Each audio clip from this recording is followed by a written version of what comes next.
Welcome to DS study point. Hello दोस्तों, कैसे हैं आप लोग। और हम लोग आज, जैसा कि आप लोग थंबनेल में देख पा रहे हो, आरआरबी सेक्शन कंट्रोलर की क्लासेस को स्टार्ट करने जा रहे हैं। और इस वैकेंसी से रिलेटेड जो भी जानकारी है वो आगे आने वाली कुछ स्लाइड्स में हम लोग आपको देने वाले हैं। डीएस स्टडी पॉइंट जो है academic as well as comparative math और साइंस की क्लासेस प्रोवाइड करता है। अगर आप चाहते हो कि आपकी तैयारी अच्छी तरीके से हो और फ्री ऑफ कॉस्ट हो और एक एक्सपर्ट फैकल्टी से हो, तो आप लोगों को हमारे चैनल को सब्सक्राइब कर लेना चाहिए और लगातार अपडेट पाने के लिए बेल आइकन को भी प्रेस कर लीजिए। आरआरबी सेक्शन कंट्रोलर की प्रिपरेशन जो है हम लोग करने जा रहे हैं और इसका रिक्रूटमेंट प्रोसेस जो है 4 स्टेज में है, जिसमें सिंगल स्टेज सीबीटी होगा, कंप्यूटर बेस्ड टेस्ट होगा, सीबीएटी साइको टेस्ट जिसमें आता है, डॉक्यूमेंट वेरिफिकेशन और मेडिकल एग्जामिनेशन होगा। ठीक है।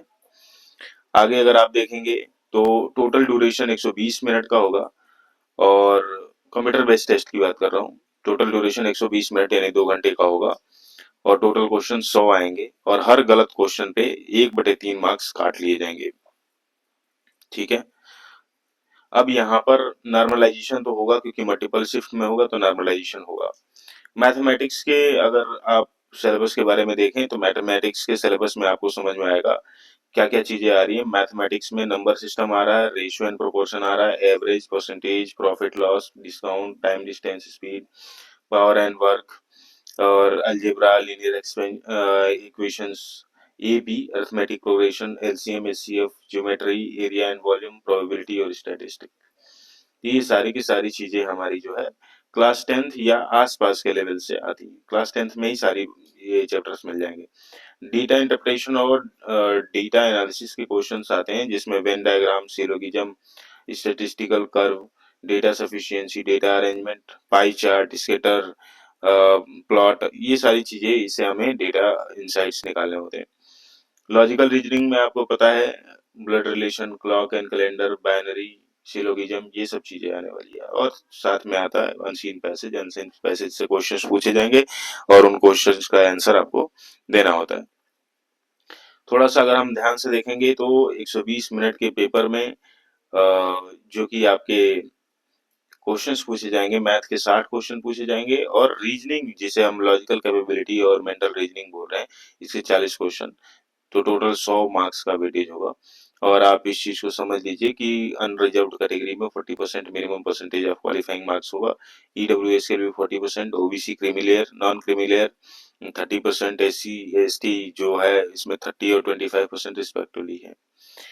और पीडब्ल्यूबीडी स्टूडेंट जो फिजिकली चैलेंज लोग हैं उनके लिए 2 मार्क्स का रिलैक्सेशन रहने का अनुमान है। ठीक है। तो हम लोग बेसिकली क्या है कि हम लोग को डायरेक्टली अगर हम देखें तो क्वेश्चंस प्रैक्टिस करने पे बहुत ज्यादा ध्यान देना होगा। तो हम कुछ क्वेश्चंस आप लोगों के लिए आज लेके आए हैं और आने वाले क्लासेस में मैं लगातार आपके लिए क्वेश्चंस लेके आने वाला हूँ, जिसमें मैथ का 60 नंबर का वेटेज है, इसलिए मैथ पे बहुत ज्यादा ध्यान देने की जरूरत है। मैथ और रीजनिंग दोनों की ही क्वेश्चन क्लासेज अपलोड की जाएंगी और जैसे जैसे हमारी फैमिली ग्रो कर जाएगी, हम लोग फिजिकल कोचिंग इंस्टीट्यूट चलाते हैं और अभी ऑनलाइन प्रेजेंस बहुत ज़्यादा नहीं है, लेकिन आप लोगों की अगर दया दृष्टि बनी और आप लोगों को क्लासेस पसंद आई और आप लोगों ने प्रेम दिखाया, तो हम लगातार क्लासेज अपलोड करते चले जाएंगे। हमारा मोटिवेशन जैसे जैसे हाई होगा और साथ में इस चीज का भी गारंटी देते हैं कि आने वाले समय में लाइव क्लासेज भी हुआ करेंगी और आप लोगों के लिए जो भी पीडीएफ अवेलेबल कराना होगा वो हम लोग कराएंगे। चलिए, तो आज की क्लास को यहाँ से स्टार्ट करते हैं। भगवान का नाम लेके देखिए, ए रेशियो बी जो है दिया हुआ है 2:3, बी रेशियो सी दिया हुआ है बेटा 4:5 और सी रेशियो डी जो दिया हुआ है वो दिया हुआ 6:7। जब कभी भी ऐसे सवाल आए आपके सामने तो आपको देखना है कि यार अगर वैल्यू सेम है, जैसे मान लीजिए ए तो यहाँ पे अलग है लेकिन बी यहाँ पे देखिए, बी यहाँ पे भी है और बी यहाँ पे भी है, लेकिन यहाँ देख रहे हैं कि बी की वैल्यू क्या है 3 और यहाँ बी की वैल्यू क्या है 4। तो बराबर होनी चाहिए, लेकिन 3 और 4 है तो हमें बराबर करना पड़ेगा। तो अगर मैं 3 से बात करूं तो इस वाले में अगर मैं 4 का मल्टीप्लाई कर दूं और इस वाले में मैं अगर 3 का मल्टीप्लाई कर दूं तो कहानी कुछ और हो जाएगी।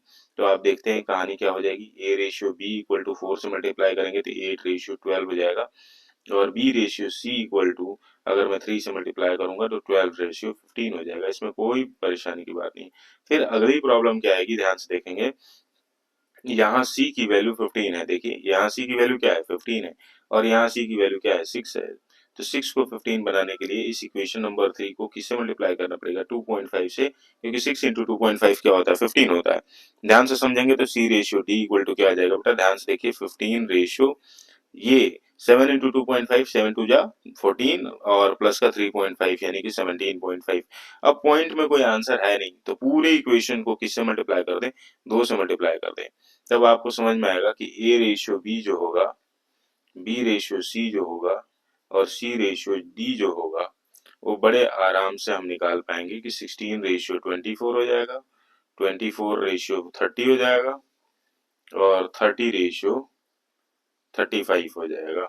यहाँ से हमसे पूछा गया है ए रेशियो डी की वैल्यू, तो बहुत प्यार से निकाल सकते हैं 16, देखिए ए की वैल्यू 16 है और डी की वैल्यू 35 है। तो ए रेशियो डी की वैल्यू जो होगी 16 रेशियो 35 होगी, इसमें कोई टेंशन की बात नहीं है। ठीक है जी। तो इस तरीके से ये क्वेश्चन सॉल्व हो जाएंगे और आपके पास एक प्यारा सा आंसर आ जाएगा 16 ratio 35, that is option number C is correct. Okay, चलते हैं अगले सवाल की तरफ। यहाँ पे अगला सवाल है कि O is the center of circle, AB is the chord of the circle but not its diameter, OC is perpendicular to AB. If OC equal to CB, then the radius of circle be 7 centimeter. Then the length of AB. देखिए ऐसे सवालों को खटाक से आप draw करके बना सकते हो, और आपके एक अंडरस्टैंडिंग के लिए मैं ड्रॉ करके दिखा भी देता हूँ कि इस तरीके से ये सर्किल है और यहाँ पर एक कॉर्ड है जो कि डायमीटर नहीं है, तो कॉर्ड है लेकिन डायमीटर नहीं है, तो मैंने यहाँ पे ड्रॉ कर दिया। और यहाँ पे सेंटर है, तो सेंटर से कोई आने वाली लाइन जो है कॉर्ड पे आती है तो आपको पता है कि वो 90 डिग्री बना देती है। क्या बना देती है, 90 डिग्री बना देती है।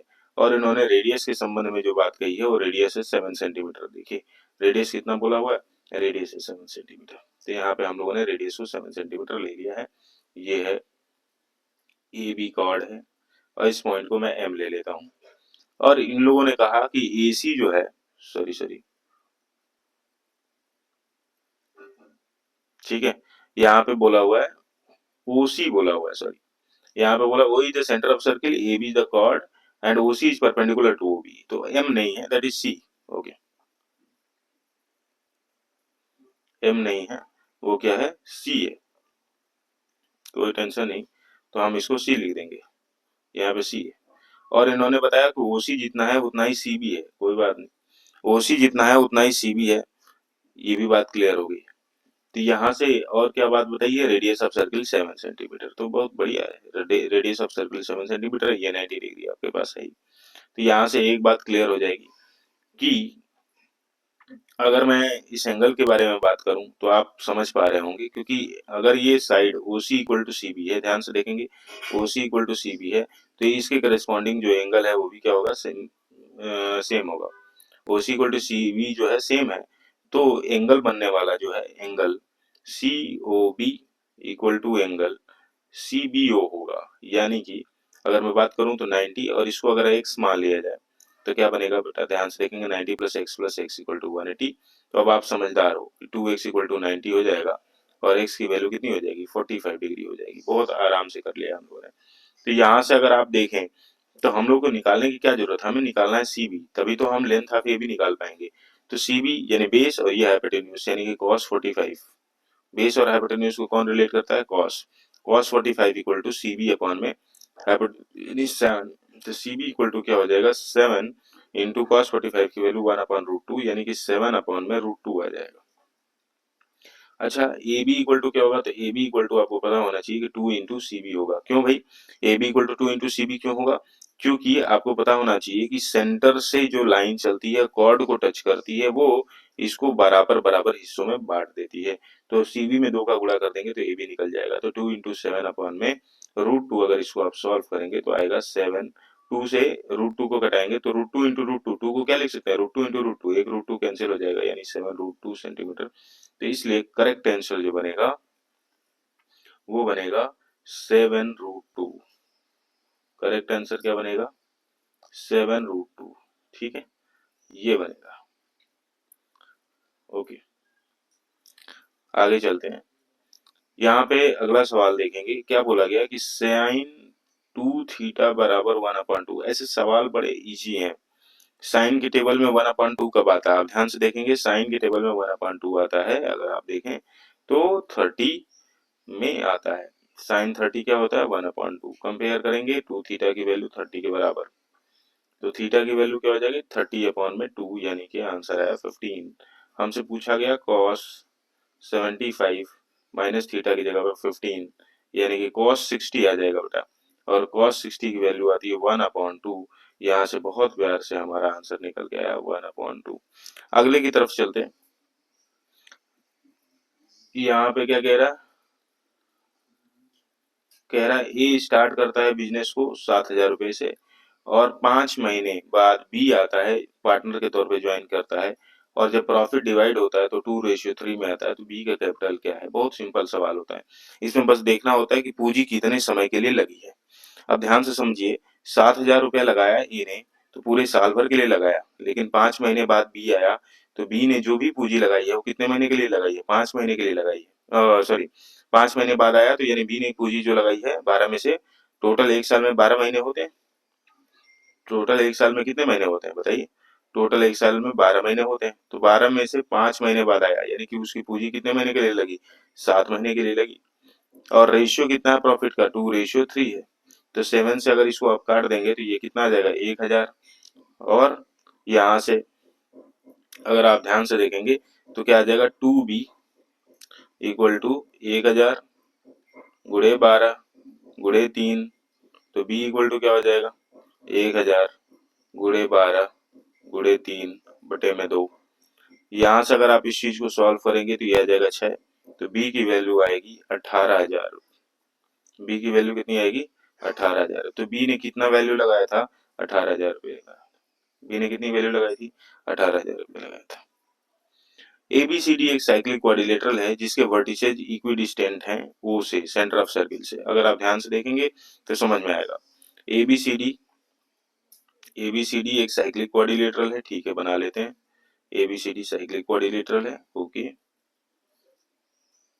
और इन्होंने बताया कि इसके जो वर्टिसेज हैं वो सेंटर से बराबर दूरी पे है, तो मैंने कहा कि इसके वर्टिसेज क्या है सेंटर से बराबर दूरी पे, ठीक है जी। इसके वर्टिसेज सेंटर पे बराबर दूरी पे है, चलिए बराबर दूरी पे हो गया,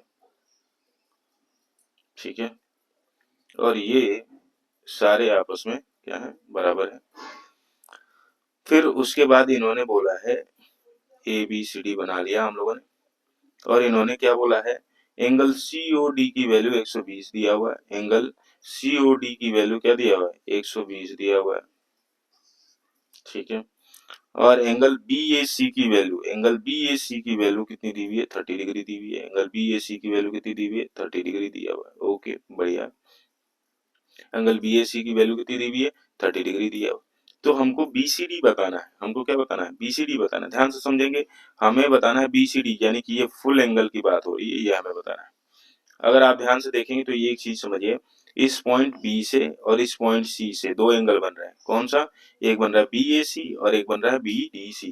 तो एंगल बी ए सी जो होगा बेटा बी डी सी के बराबर होगा, और वो होगा 30 डिग्री। और आपको रीजन पता है एंगल इन सेम सेगमेंट से हो गया, तो यानी कि ये कितना हो गया 30 डिग्री। अब इस ट्रेंगल में देखें ध्यान से, इन ट्रेंगल सीओडी, बहुत आसान क्वेश्चन होते हैं ये सब। सीओडी, अगर इस पॉइंट को मैं एक्स मान लेता हूं तो क्या होगा 30 प्लस 120 प्लस एक्स की वैल्यू कितनी होनी चाहिए 180 के बराबर होनी चाहिए। तो एक्स की वैल्यू कितनी होगी 180 में से 150 घटा देंगे तो एक्स की वैल्यू कितनी हो जाएगी 30 डिग्री हो जाएगी। यानी कि ये एक्स की वैल्यू हम लोगों ने जो फाइंड की है वो कितनी हो गई 30 डिग्री हो गई एक्स की वैल्यू, ठीक है। अब आप इस बात को समझते हैं। और 120 देखो यहाँ पे जो डीबी है वो स्ट्रेट लाइन है, हाँ कि ना, DB is straight line, okay, DB is straight line. अगर डीबी स्ट्रेट लाइन है तो ये वाला एंगल, ये angle COB, angle COB equal to क्या आएगा 180 में से 120 घटाना पड़ेगा, 120 घटाना पड़ेगा। तो यहाँ से कितना आ जाएगा वो आएगा 60 डिग्री, कितना आएगा 60 डिग्री। तो आप ये बात समझ गए कि ये 60 डिग्री आता है। अगर आप इस बात को समझते हैं कि ये 60 डिग्री आ रहा है और ये वाला साइड और ये वाला साइड आपस में क्या है, बराबर है, यानी इससे बनने वाले जो कोण हैं ये भी क्या होंगे, इसको y ले लेता हूँ, सॉरी x तो ले चुका हूँ ना, तो ये बनने वाले कोण ये भी आपस में क्या होंगे, बराबर होंगे। क्यों भाई, क्योंकि इक्वल एंगल्स हैविंग या angle opposite to the equal sides are equal, है ना, इक्वल साइड्स के अपोजिट जो एंगल होंगे वो इक्वल होते हैं। तो अगर मैं देखूं इन ट्रायंगल COB, तो इसमें आपको पता है 60 + 2y, है ना, y + y 2y = 180 होगा और y की वैल्यू कितनी निकल जाएगी, 60 निकल जाएगी। तो यहाँ से हम लोगों ने देखा कि एंगल BCD जो है वो क्या होगा, x + y के बराबर होगा और एक वैल्यू है 60, एक वैल्यू है 30। यहाँ से आंसर बहुत प्यार से निकालेंगे हम 90 डिग्री। ठीक है जी, तो इसमें कोई टेंशन की बात नहीं होनी चाहिए और आपका ये आंसर बहुत प्यार से बन जाता है। ओके, तो अब अगले सवाल की तरफ चलते हैं। एक मैन है, देखिए ध्यान से, कह रहा है a man travels 2/15 of total journey bye rail. Rail से कितना चलता है, रेल से 2/15 ऑफ टोटल जर्नी, माना कि टोटल जर्नी कितनी है, टोटल जर्नी इक्वल टू माना कि x, तो 2/15 रेल से चल गया और कार से कितना चला, 9/20, 9/20 x कितना चल गया, कार से चला, और जो बच गया वो कितना है, 10 किलोमीटर, जिसे वो फुट मतलब पैदल चलता है। तो अगर आप ध्यान से देखें तो इसे इक्वेशन में रखना कितना आसान होगा, x - 2/15x + 9/20x, है ना, इक्वल टू कितना होना चाहिए, 10 किलोमीटर होनी चाहिए।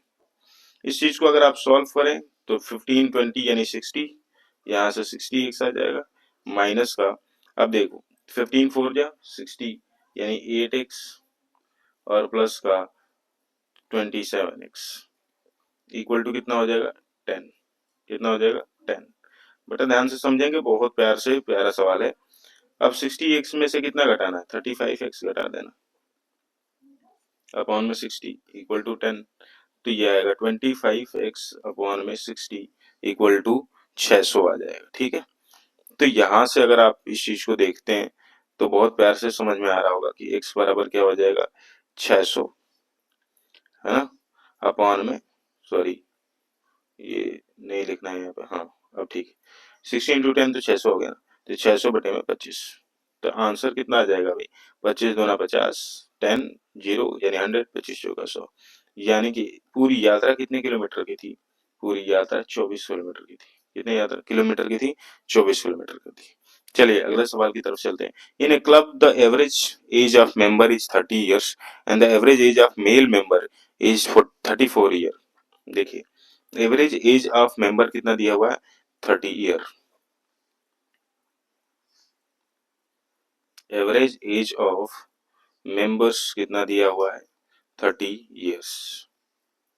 अगर स्पीड ज्यादा लग रही हो तो आप लोग कमेंट कर सकते हो कि स्पीड ज्यादा है, थोड़ा कम रखिए, या तो आप वीडियो को पॉज करके अपना नोट डाउन कर सकते हैं। ठीक है, average age of male member, average age of male member, ठीक है, average age of male member जो है 34 है और एवरेज एज ऑफ फीमेल जो है, ठीक है, फीमेल मेंबर जो है वो है 26 ईयर्स। ठीक है, हमको बस एक चीज माननी है, let number of male and female, male and female, तो मेल के लिए मैंने माना x और फीमेल के लिए माना y। हमसे पूछा गया है the percentage of male member. Okay, ध्यान दीजिए, average age of all member कितना है, 30, तो यानी कि टोटल एज अपॉन में टोटल मेंबर करना है हमको, क्या करना है, टोटल एज अपॉन में टोटल मेंबर करना है। ध्यान से समझेंगे, टोटल एज अपॉन में टोटल मेंबर, टोटल एज है, एवरेज एज है 30, टोटल एज कितना निकलेगा, 34 into X plus 26 into Y upon में x प्लस वाई। अगर आप इसको सॉल्व करेंगे तो यानी बनेगा 30x प्लस का 30y equal to 34x plus का 26y। अगर आप इसको घटा दें, 34x में से 30 घटा दीजिए तो ये बनेगा 4x और इसको 30 में से 26 घटा दीजिए तो ये बनेगा 4y। यहाँ से आपका क्या बन रहा है, y equal to X, Y equal to X का मतलब जितने मेल है उतने फीमेल है, तो परसेंटेज ऑफ मेल मेंबर कितना होना चाहिए, तो जितने मेल उतने फीमेल, यानी कि आप समझ पा रहे हो कि ये 50% की बात हो रही है। 8वां सवाल अगर देखें, कह रहा है ए trader sold an article at rupees 3060 after allowing a discount of 15% and 10% successive discount on the market price, then the marked price is। बहुत सिंपल सवाल है। जब कभी भी डिस्काउंट पे डिस्काउंट दिया हो तो आपको नेट डिस्काउंट निकालने आना चाहिए। नेट डिस्काउंट इक्वल टू क्या होता है बेटा, ध्यान से देखेंगे। नेट डिस्काउंट इक्वल टू होता है पहला डिस्काउंट प्लस दूसरा डिस्काउंट और माइनस का पहला गुणे दूसरा अपॉन में 100। तो यहाँ से अगर आप सॉल्व करेंगे तो ये बनेगा 25 माइनस का 1.5, 25 में से एक गया 24 यानी कि 23.5%। कितना बनेगा 23.5%। 23.5% को आप क्या लिख सकते हैं 47 अपॉन में 2, 47 अपॉन में 2% भी लिख सकते हैं, इसमें कोई टेंशन वाली बात नहीं। अच्छा भाई, अब उसके बाद कोई भी डिस्काउंट लगता है तो मार्केट प्राइस पे लगता है, मार्केट प्राइस पे लगता है तो let M P equal to X मान लिया। अब x पर ही डिस्काउंट लगा होगा ना तो x माइनस का x इंटू 47 अपॉन में 2 की जगह पे 200 हो जाएगा। 2 की जगह पे क्या हो जाएगा 200 और वैल्यू कितनी आनी चाहिए 3060। इसमें कोई टेंशन की बात नहीं। तो यहां से अगर आप इसको सॉल्व करेंगे तो 200x माइनस का 47x अपॉन में 200 इक्वल टू 3060, ये तो आएगा। ठीक है, अगर आप इस चीज को ध्यान से देखें तो 200 में से 47 घटा दें, 200 में से 50 घटा देंगे तो कितना आ जाएगा, आप ध्यान से देखें 200 में से 50 घटाएंगे तो कितना आएगा 150 और 47 ही घटाना था यानी 153। 153 एक्स अपॉन में 200 इक्वल टू कितना आएगा 3060। अब आपको एक्स निकालना चुटकी का खेल है।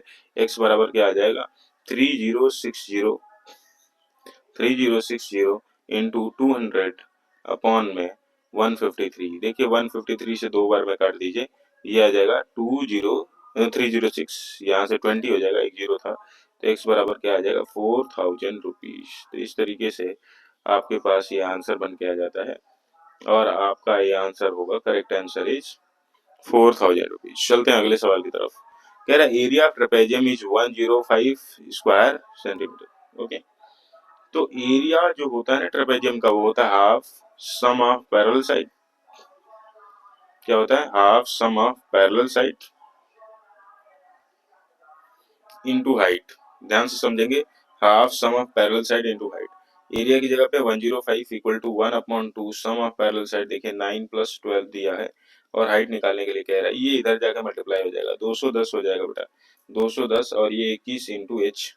तो h इक्वल टू आप साफ साफ समझ पा रहे हो 210 अपॉन में 21 यानी कि आंसर आ रहा है 10। तो बहुत प्यार से आप समझ पा रहे हो कि इसका आंसर होगा 10। अगले सवाल की तरफ चलते हैं। इन 60 litre beverage the ratio of syrup and water is 3:7। ठीक, ओके। तो ध्यान से समझेंगे, यहाँ पे बेवरेज है ना, बेवरेज है। ओके, बेवरेज है और इसमें सिरप और वाटर की बात कर रहा हूँ। एक का रेशियो 3, एक का रेशियो 7। ठीक है, टोटल मिक्सचर कितना है, टोटल मिक्सचर है आप समझिए 60 का। टोटल यहाँ पे कितना हो रहा है 10। 3:7 मतलब 3 7 10, 10 पे कितना आ रहा है 60, तो एक पे कितना जाएगा 6, एक पे कितना जाएगा 6 लीटर, यानी कि 3 6 18 लीटर सिरप है और 7 6 42 लीटर वाटर है। ध्यान से समझिए, कह रहा है कि इसी रेशियो को 2:5 बनाना है। क्या बनाना है, इसी बेवरेज के रेशियो को क्या बनाना है 2:5 बनाना है, 2:5 बनाना है। यहाँ सिरप और यहाँ पे वाटर, बहुत आसानी से आप समझिए। सिरप का तो क्वांटिटी घटेगा नहीं, वाटर की क्वांटिटी को घटाने के लिए कह रहा है, बढ़ाने के लिए कह रहा है। इसने कहा अमाउंट ऑफ वाटर कितना ऐड कर दें, तो घटाना नहीं बढ़ाना है। वाटर की क्वांटिटी कितना बढ़ा दे कि इसका रेशियो 2:5 बन जाए। बहुत सिंपल है, 18 लीटर तो नहीं बदलने वाला लेकिन वाटर की क्वांटिटी बढ़ जाएगी और कितना बढ़ के हो जाएगी, रेशियो कितना हो जाएगा 2:5। कितना सिंपल है, cross multiply 90 equal to 84 plus 2x। तो यहाँ से 2x की वैल्यू कितनी होगी 6, x की वैल्यू कितनी होगी 3 लीटर। बहुत सिंपली आप समझ पा रहे हो कि 3 लीटर अगर मिला दे पानी तो उसका रेशियो कितना हो जाएगा 2:5 हो जाएगा। तो आज की वीडियो कैसी लगी आप लोग ये बताएं। और